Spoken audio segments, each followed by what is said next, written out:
Hi guys, before I launch into the next video in the Navigating the Great Reset series, I want to address an important issue that AJ, the CEO of MasterCard, brought up. The issue of trust.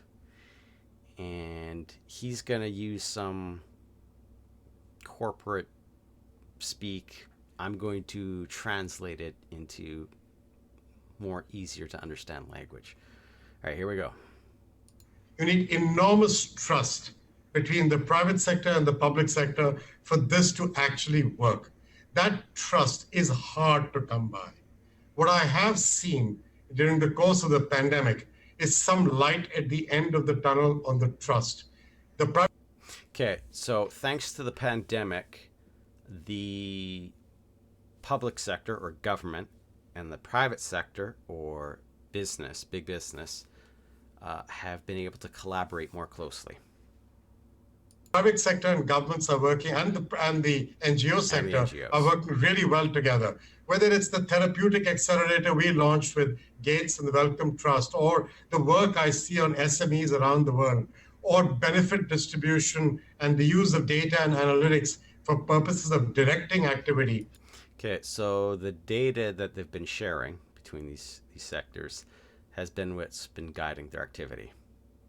I think this issue of bringing the private sector to the party and bringing it in a way that the trust between the private and the public sector come together, those are imperatives for us if we're going to make real progress on moving the needle and seizing the opportunity that we just heard about. Okay, to seize this opportunity of the Great Reset, this collaboration between these sectors must continue to grow. This data sharing, all that, more and more collaboration between these sectors. Now, we encountered him before in a previous video, and so he's talking about inclusive capitalism. When you hear it in terms of this mindset, when we're talking conflict theory, when they say inclusive, diverse, or diversity, they don't mean the same things as how we normally use those words. And those, it's inclusive as in including who they want to be included. Diverse is diversity based on their framework, not just diverse in general. So when he's looking for a decency quotient, who's defining what's decent? Well, obviously they are defining what's decent. And do you trust them? So that's the topic of today. So let's break down those concepts of trust. So you got ability. So you can say they're sub-trusts. So you have to trust ability, trust competence, and trust intent in order to trust an entity. Now, trust doesn't have to be for a living entity. It can be for a non-living entity. So let's take a bridge, for example. I can trust the ability of a bridge to get me across. I can trust in my own competence. So as long as one party in this trust relationship has it, that's good. So I can trust my own competence to know how to walk and cross a bridge. And then intent. Now, while trust often implies a positive intent, it doesn't have to be, and can even be negative. So a neutral would, again, be crossing a bridge. So my intent is to cross a bridge. That is neither positive or negative. That's just a thing. And then the bridge has no malicious intent to dunk me in the river. And it has no extra interest to have me cross. It's just neutral. Now, if we're going to talk about faith, while it's usually synonymous with trust, faith normally has two implications. And so one, is the intent. While this might be implied, the intent when we're talking about faith is almost always we're talking about intent for good. And so, if that sounds familiar, goes back to the four loves, agape love, that intent for good. So, faith and love are very intimately linked. So, in order to have faith in someone, you have to know that they love you. Uh, if I go back to trust, a negative example is, let's say someone has a long history of shoplifting. I can trust that they're going to shoplift again. Whereas if I had faith in them, you wouldn't say I would have faith in them that they would stop shoplifting. No, you'd say, like, I've got faith in them that they've turned their life around. So there's that intent for good. So that's one thing that's different with faith. The other thing is that the other two are not provided by yourself. So the ability and the competence. So if I'm hiring a new employee and I trust them to do something, it is often with the mindset that if they fail, someone else more experienced can come in and do the job. Whereas if I have faith in someone that they can do the job, it's implying that if they don't come through, it's you're kind of screwed. They've got to come through. I've put my faith in you, and you let me down. Well, it doesn't. Hopefully you don't get let down when you put your faith in someone. Now,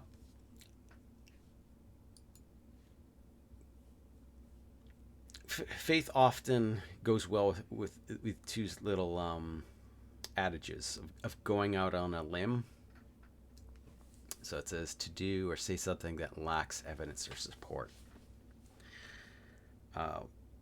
It's not necessarily that it has no support, but it's rather you can't provide that support. You really need the other party to provide that support.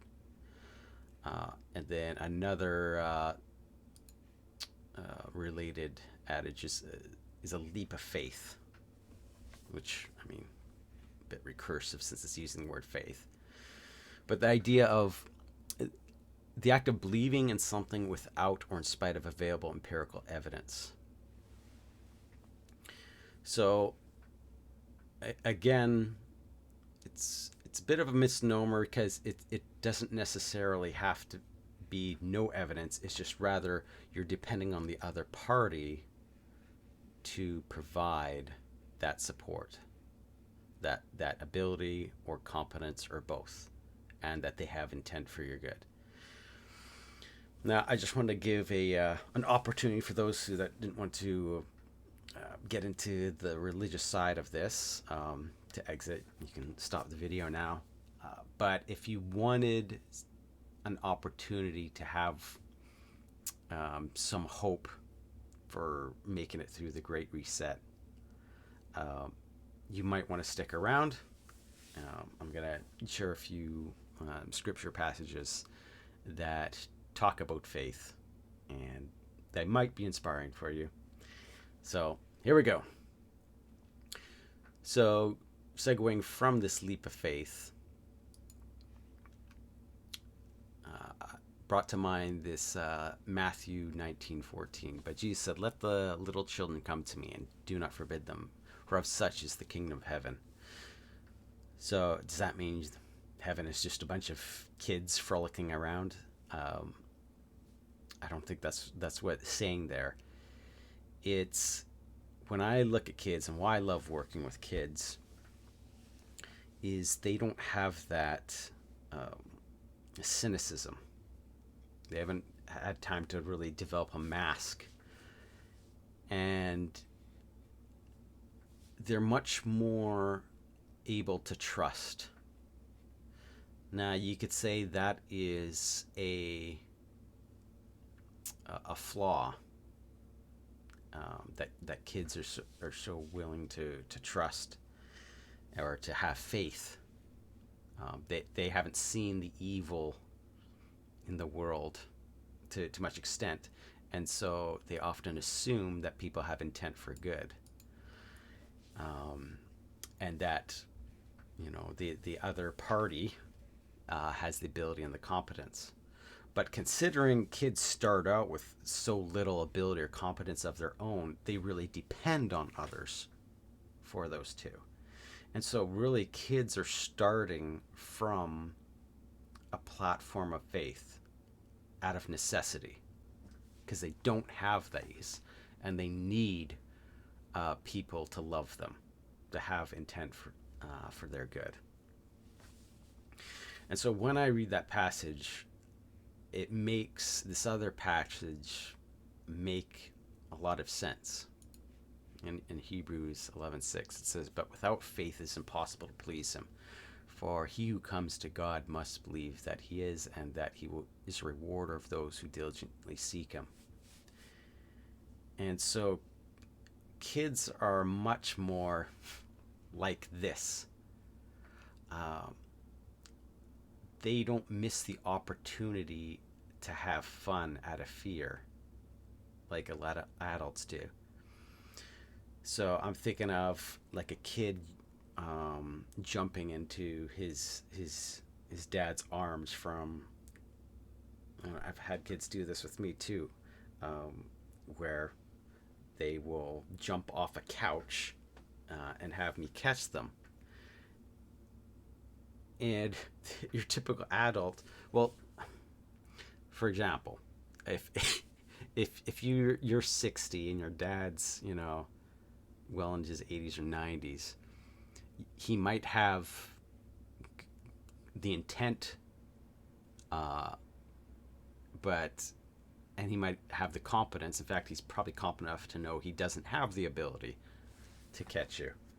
Uh, it's just he's not going to catch that full-grown man.